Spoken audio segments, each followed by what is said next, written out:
Hello there, ladies and gentlemen. Moletrap here, coming at you with another StarCraft commentary. Another match between 2Bo and Ssak. And thank you again, StarCastTV, for having me on here. Super cool channel. I love being able to contribute to it as well. So fun to have such a community of casters from all around the world contributing to high-level StarCraft play and showcasing at. Really cool. So we have another game here between 2Bo and Ssak. And 2Bo is going to be at the bottom left here on this map as the white Zerg player.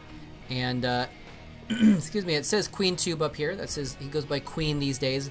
I'm just going to call him 2Bo, though, because he had been playing as 2Bo since like 2006 or 7 or 8 or something like that. And I've just gotten to know and love him as 2Bo, so I'm going to call him that. Ssak is up here at the top middle of the map as the blue Terran player. And really excited about this game. I've done another commentary on these exact two players before, but I'm going to just kind of really quickly review the backgrounds of these players in case you didn't catch that game before. Or in case this game maybe goes up after it. I'm not sure how they're going to be put online by StarCastTV. But basically, Ssak is a player who back in what I think of as the golden age of StarCraft, 2007, 8, 9, was a decent player. He was never really someone that you had to watch out for in the Star Leagues, but he was a very decent player back then, and he would get some wins for his team in the Pro League sometimes, that kind of thing. But he's really upped his game and been a contender in the years since then, and he hasn't really been a strong force in StarCraft for a couple of years now, but he's kind of getting back into it. He's been performing really well in the last year or so. So we'll see what he can put up against 2Bo, who, of course, is someone who has been very consistent over the years and has just recently won the ASL Season 9. So very strong player right now. And so we're going to have an interesting ZVT here. 2Bo, known for having a stronger ZVP, and so we will see if the Terran player Ssak can deal with him. Ssak just going ahead and making a nice little thing here. He's not actually walling off his front door yet, which is a little bit interesting. I'm surprised he didn't put the barracks like here maybe so that he could actually have a little wall just in case, but we're going to see the reason why is because he's putting a second depot in that location. So anyway, 2Bo going ahead and just getting a pretty early spawning pool. I didn't actually catch the timing of that. I was too busy talking about the players. But you can see he doesn't have a ton of drones. He's actually moving out with not too many drones on the map. He's actually gotten some very quick Zerglings here. So it's a very good thing that Ssak has chosen to wall himself off here, I think. Is there a gap here? Actually, I'm not sure. The physics on the things are... the way that things are set up is a little bit weird that this looks like a gap, but I don't think it is. Yeah, this is actually terrain. Like, terrain goes to here. This corner of terrain takes this block, and he's actually trying to power down this supply depot, just getting significant damage on it, falling back the injured Zerglings so they don't die, but he's still able to get damage done to that depot, just forcing some repairs. Now he's getting a scout in here as well, and I believe we're probably going to see 2Bo switching over into making some more economy after that assault. Didn't get too much damage done with those Zerglings, but he didn't invest too much into it either, so he's in okay shape. Now, we did see him get the gas, so he's probably getting Zergling speed at the moment, and this is a really smart move to get this creep colony. I think I don't know if he saw the vulture with his overlord, but he knows that that's a possibility, especially, given the marine count at the front door, that there could be vultures coming out. So getting this creep colony is going to be a super smart move. Turning into a sunken colony to make sure that vulture doesn't sneak through the gap, though. He does. Oh, he gets a surround on the vulture. Doesn't even need the sunken. He actually gets a surround on the vulture. The vulture was trying to sneak through here. That drone was kind of teasing back and forth between those two spots, saying, "Oh, can you get through? Can you not? Can you not get through? Can you not?" And right when he tried to squeeze through there, the drone blocked the gap. The Zerglings got a surround. So vulture does virtually no damage there, actually, as he was basically the whole time just trying to squeeze through there. And whoa! We got two starports up in the top left here of Sakk's base, going for 2-port wraiths behind this. And again, 2Bo may expect something like this since he's had an overlord over here. He saw that there wasn't a lot going on at the front. He knows that there's tech going on because he saw the factory. He's only seen one vulture. so he could theoretically see this coming. But what's he going to do about it? He's building a spire, but right now there are wraiths coming across the map, and the spire is still only 2/3 complete. And so it's going to be a while before he gets Mutalisks, although he's probably actually going to get, I'd imagine he gets Scourged first. And he's just picking off drones. Look at this. 2 kills on this raid so far. 3 now. He's going to get a 4th one. How close is this spire to completing? He's got nothing. He's got no Hydralisk den. He chose to get the Sunken Colony instead to deal with the Dragoons. Oh, he's gotten Burrow? He got Burrow? What? He got Burrow. That was his reaction to the air tech. Or maybe he got it in reaction to the vultures, and it's completed now. But he actually has Burrow, so he's actually able to burrow his drones to get them away when they're injured. And he can actually, you know, obviously he could burrow the Zerglings as well. But these wraiths are really wrecking havoc, just basically ceasing mining at this expansion. And now we have the Scourge out, but he actually might have enough wraiths to just one-shot the Scourge.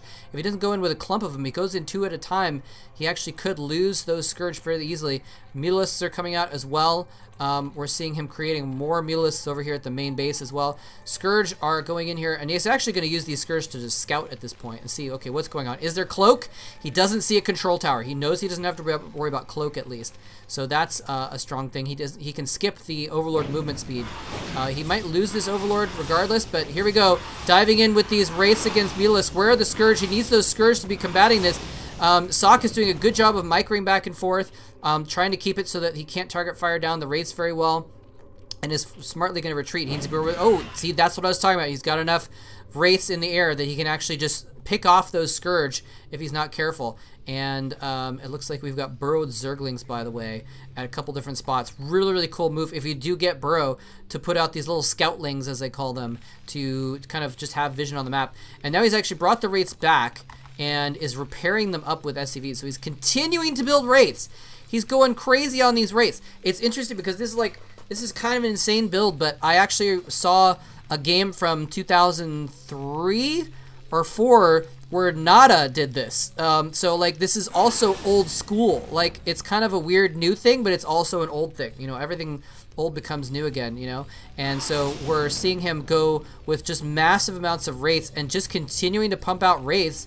And the thing is I'm not sure how wise this is, because obviously Zero can get Scourge, and Scourge are going to be able to deal with them very well, especially without Cloak. If you have Cloak, you can Cloak when the Scourge come in, and you can deal with it fairly easily. But I don't know if this is wise to continue going for mass Wraiths at this point when it's been scouted. You did your damage, you did your economic damage. I think he needs to transfer out of it. And I guess he is slowly transferring out of it. He's got the engineering bay.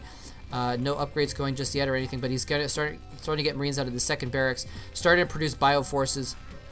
I mean, it makes a lot of sense because the natural reaction to, and hold that thought, the Mutalisks and Wraiths are trading blows here. There's a lot of Wraiths there, though. The Scourge are coming in. The Marines are there to protect the Wraiths against the Scourge and to battle the Mutalisks. And it looks like there's there's actually less Mutalisks than there are Wraiths, and that is not a good situation because the Wraiths are actually going to do more damage. He's going to split the Wraiths so that split the Mutalisks so the Wraiths have to choose, but it doesn't matter. He still picks off 3 or 4 of the Mutalisks. Wow, it would have been actually better for him to just stand and fight. He lost more stuff that way than he would have, and just fighting without the Scourge is not what he needs to do. He needs to have those Scourge in the air. But I mean, it's just a beautiful transition for Ssak. He's forcing this air out of him. I mean, he didn't have a Hydralisk den. He was forced to make air units, and then he's making the bio to follow up to back up against the air units. We do have +1 attack being upgraded on the Marines, and now we have Cloak being upgraded over here as well. So once he gets that Cloak, it's going to be pretty much, I mean, I don't know what else he's going to do. He really needed to get Hydralisks, basically, to deal with this. I mean, obviously, you can deal with it if you get enough Mutalisks, but, I mean, that's the thing, though. It's kind of a back and forth thing where, okay, well, maybe Hydralisks would be better against these Wraiths, but then Hydralisks are going to be, you know, garbage against the bio. Or not garbage, but not as good. So it's going to be, you know, it's kind of a decision you have to make. Look at this. He's got so many Wraiths. He's one-shotting Overlords right now. And does he have Cloak upgraded yet? He's actually in a little bit of danger with the Scourge chasing. Cloak is probably not quite upgraded yet. It's almost, okay, Cloak has upgraded, and just as it finishes, he turns it on and turns the tables and is able to kill off the Mutalisks and a couple of the Scourge. Beautiful, beautiful play. And we got another Scoutling over here. Just kind of, he's got so much vision on the map, we can even actually just turn off the the vision right here. Look at how much of the minimap he has control over it with his vision right now. Zero sees everything at this point in time. He sees this group of medic marines coming out in front as well. Do we have a command center behind this? It doesn't look like we do. So, yeah, Ssak is just continuing with these raids. He's going to repair them all up again. Very, very smart, very efficient to repair those raids to keep them in good working order. You can't just depend entirely on the cloak. How many mutalists do we have here? We've got, it looks like almost a dozen mutas here. More Scourge popping out. Zero's finally getting his third base as well. But I just feel like he needs more Scourge in play to battle. And that'll give him an advantage. Because if he has more Scourge in play, and I mean, obviously he's using most of his gas to make mutalisks. But if he has more Scourge in play, he forces the race to fall back. And then he can kind of keep Ssak back. Whereas Ssak instead has been able to be the aggressor with all these wraiths. Jesus, that's a ton of wraiths. I mean, just the number isn't very big. It's 11 wraiths, but it's more wraiths than you almost ever see in a game. Unless it's like late game TvZ or something like that. And now Ssak is moving across the map. He might be going for a killing blow here. This is a good moment. He does have +1 weapons almost finished for those Marines. He cloaks the race to go in. The Overlord speed has upgraded though, so he can deal with that. He needs to be careful and dance within and out of the range of the Overlords. The scan goes down. He sees there's just very minimal defenses here. This is a perfect timing for him. If he can wait for those +1 weapons, how close is it? Almost completed. There's +1 weapons finishing. Zero has spent a lot of money on that expansion in the south, and so he's out a lot of money for that, and this is a good point in time for Ssak to attack and take advantage of the fact that he spent this money on the expansion, that he's been on the back foot this whole time. Is he actually going to go in for this attack, though? Sorry, my mouse is being a little bit wonky here. Okay, it looks like it's back now. Is he actually going to go in for this attack is the question. He's microing these wraiths again against these, but where are the Scourge? The Scourge, there's a lot of Scourge back. Oh, he's going to go in. He's waiting for him to go in. Once he attacks, this second force is going to go in. But Ssak scans, and he actually sees these forces over here. He sees the amount of Sunkens. That's what he was aiming for, is to find out how many Sunkens were there. But he also sees this extra force of mutas and Scourge. I think he was maybe hoping that that Ssak would underestimate his forces and would go in for a big attack. And oh wow, I didn't even see it. Wow, this squad of wraiths is just picking off Overlords here. He's now gotten up to, how many wraiths is that? I didn't control click well enough. I don't know why it's not letting me. Oh, maybe the cloaked ones are different. Anyway, regardless, he's got about a dozen wraiths there that I can't click on for some reason. And this is interesting because he's got a bunch of sunken colonies here at his natural, but this is completely undefended. I don't know why Ssak, maybe he doesn't know about this. Let's actually just go ahead and see. Yeah, he doesn't know about that base.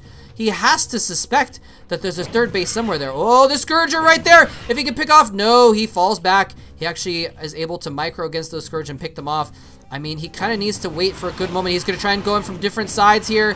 The Wraith's cloaked. There's no Overlords there. And he's got a decent amount of energy on those Wraiths, by the way. So it's not going to be difficult for him to keep this up right now. Continuing to produce Wraiths. He's got, how many Wraiths does he have right now? That, I don't know if I can click all of them, but okay, there's 11 there. Okay, never mind. We're still just at 11, 12, 13 Wraiths total. Ridiculous amount of Wraiths. Continuing to produce. Is he okay? He's stopped production of them right now. Now that he's gotten all these barracks up, but he's not going for a command center. He's going all in off one base. This is just the production value of one base consistently making. And look, you can see Queen is supply blocked right now. He's just been killing off these Overlords all over. He's going to get another one as well. And it's interesting because he needs to keep the Overlords with the Mutalists so that he can spot the Cloak Wraiths, but that means he can't just hide them in the back and make it so that they, you know, are safe. And so it's a bit of a catch-22 for Zero, and he's staying supply blocked as a result. The Wraiths are now taking advantage of this fact to go in and kill off sunken colonies. He's going to stim in. It's a base trade, ladies and gentlemen. Both players just going directly in on each other and not choosing to have an engagement between each other. The Scourge are flying back to defend, but they're going to fly right through some Marine fire. He loses a lot of Scourge. Those sunken colonies go down very quickly to like 3 dozen Marines. This hatchery's going to go down as well. Ssak is in the main. He's targeting down the spire with the Wraiths. The Mutalists are in the main, targeting down the targeting down the starports with the Mutalisks. He's killed off most of the SCVs. Ssak is not mining. Zero is not mining at all in a few seconds once he kills off these last few probes. Ssak has run his SCVs over. They're literally base trading. They're literally going from one base to the other. Where is Zero? Zero does have this other base down here at the bottom, and he's making another spawning pool down here, but no. I think Ssak is aware of it now. Now he's going to go in. He's going to start picking things off. He's just got too much firepower, too many wraiths there, and too many medic marines. And the Mutalisks, where are they? They're off to the side. He's hoping to get some damage, but I think this is going to go to Ssak here very quickly because the last-ditch counterattack did do a significant damage, but I think, wow, actually, yeah, he killed off everything. Ssak is running his SCVs back now to try and mine again, but look at this. Zero is just like holding on for dear life with this group here. Okay, he did actually keep a few drones over here. Maybe he burrowed them or something like that, building Evo chambers so he can build some spore colonies or something like that, but this is the last-ditch desperate counterattack again by Zero, trying to kill off things in Sak's base, and it looks like he's gotten almost all the SCVs again. Only a few SCVs left on the map, but I don't think it matters. I think it's just, you know, neither player can make more stuff right now. Does he even have... Oh, he's gonna have to build an extractor! He's literally doing the extractor, the different extractor trick, where you build an extractor somewhere on the map so you don't get eliminated, so you can keep fighting with your forces, but I think having, you know, it looks like maybe over a dozen Mutalisks and some Scourge is not going to be enough because Ssak is mining again, just a little bit, and he sees it, but Ssak is mining again a little bit, and I don't think Zero can do anything in this game. This is his whole base, is this extractor, and it looks like he's maybe making a drone. No, he's making an Overlord, actually, so he can try and... Oh, I'm not sure what he's going to do with that Overlord because he has no larva, so that's a little bit odd. Maybe he just wants to make sure he can come back these cloaked wraiths. Not sure. But Ssak, I think, realizes that he's got this in the bag. And, oh, he makes no... Okay, he's not supply block now. Oh, and maybe that's why he made the Overlord, because so he could make a drone. But he doesn't have any larvae, so he can't even make a drone. So this is it. This is the last of his forces. Once these go down, we're going to see GG. Mass wraiths, ladies and gentlemen. Zero diving in for one last-ditch desperate counterattack. Or not counterattack, but trying to attack on the wraiths before the medic marines get there. But I think the wraiths can just take them straight up in a straight-up fight at this point. So, yeah, and there's the cloak. The overlords are gone. This is his last overlord. Actually, I guess he has one more randomly on the map. But with the last overlord next to the Mutalisk going down, the cloak wraiths are just going to kill them off. The medic marines are there as well. This is kind of, yeah, just beating a dead horse, basically. Beating a dead Zerg. Finally it goes down with his extractor in peril. Zero finally exits the game, and you know, I kind of wonder maybe if was some way, if he killed off a few more SCVs and he stopped Ssak from mining, if maybe there was a way back into this game. I'm not sure. And he still had these scoutlings all over the map, by the way. He could have unburrowed those and then had them contribute, I guess. But you know, here's his hidden overlord. That's why he has 8 supply. Wow, but really cool game by Ssak. He's going to actually take a game off of Zero. Very, very well done with 2 starport mass wraiths off of one base. One base. Never even thought about getting another command center. He just went all in off one base continually. 2 starports and 3 barracks is all it takes to defeat a Zerg player if you can do it right. So, very nicely done.